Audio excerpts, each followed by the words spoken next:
Perkenalkan, kami dari kelompok 2 akan membahas tentang Ali Sastromijojo II. Perkenalkan, saya Hizkia Nurhawa Zahra sebagai editor. Perkenalkan, saya Meli Sofia, saya sebagai videografer.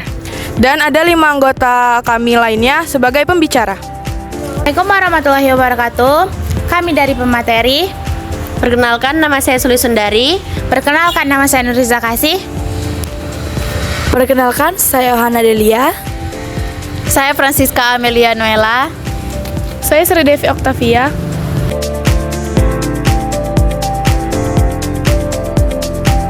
Kabinet Ali Sastromijojo II dibentuk setelah jatuhnya Kabinet Burhanuddin Harahap.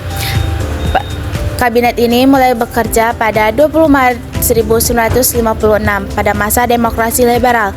Pada masa itu Indonesia menggunakan sistem demokrasi parlementer, sehingga kabinet ini bisa jatuh jika tidak dapat dukungan dari mayoritas parlemen.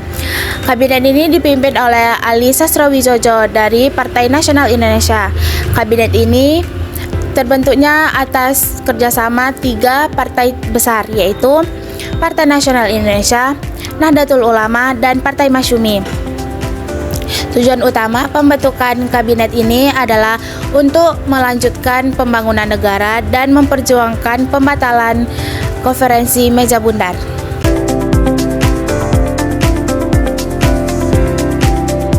Tokoh-tokoh penting dalam Kabinet Ali Sastromijojo II antara lain, yang pertama ada Ali Sastromijojo sebagai menteri, yang kedua ada Muhammad Hatta sebagai wakil presiden, yang ketiga ada Insinyur Juanda sebagai menteri, kemudian menjadi PM setelah kabinet ini jatuh.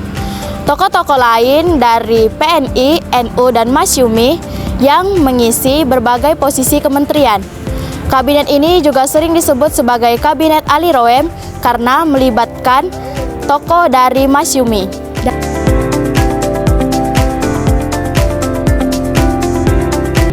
Program kerja Kabinet Ali Sastromijojo II yang meliputi: yang pertama, membatalkan hasil konferensi meja bundar; yang kedua, memperjuangkan Iran Barat ke wilayah Indonesia; yang ketiga, melanjutkan pembangunan ekonomi nasional; keempat, membantu Dewan Nasional; yang kelima, menjalankan politik luar negeri bebas aktif.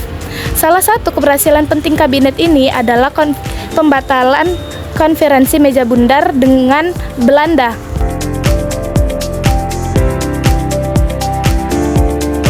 Penyebab bubarnya kabinet. Kabinet ini tidak bertahan lama dan akhirnya bubar pada 14 Maret 1957.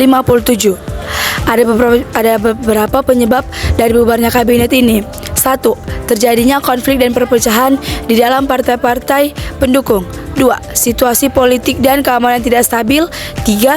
Banyaknya pemberontakan di daerah seperti gerakan daerah, banyaknya pemberontakan otonomi lebih luas.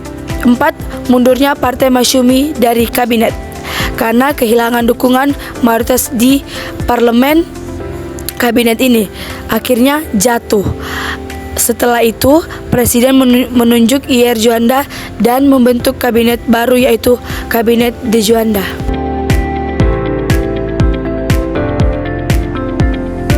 Kesimpulannya yaitu Kabinet Ali Sastromijojo II merupakan salah satu kabinet pada masa demokrasi liberal yang berperan penting dalam perjuangan politik Indonesia, terutama dalam pembatalan hasil KMB dan perjuangan Irian Barat. Namun karena sistem parlementer tidak stabil dan konflik politik antar partai, kabinet ini tidak mampu bertahan lama. Peristiwa ini menunjukkan bahwa pada masa demokrasi liberal, pemerintahan Indonesia masih mengalami ketidakstabilan politik.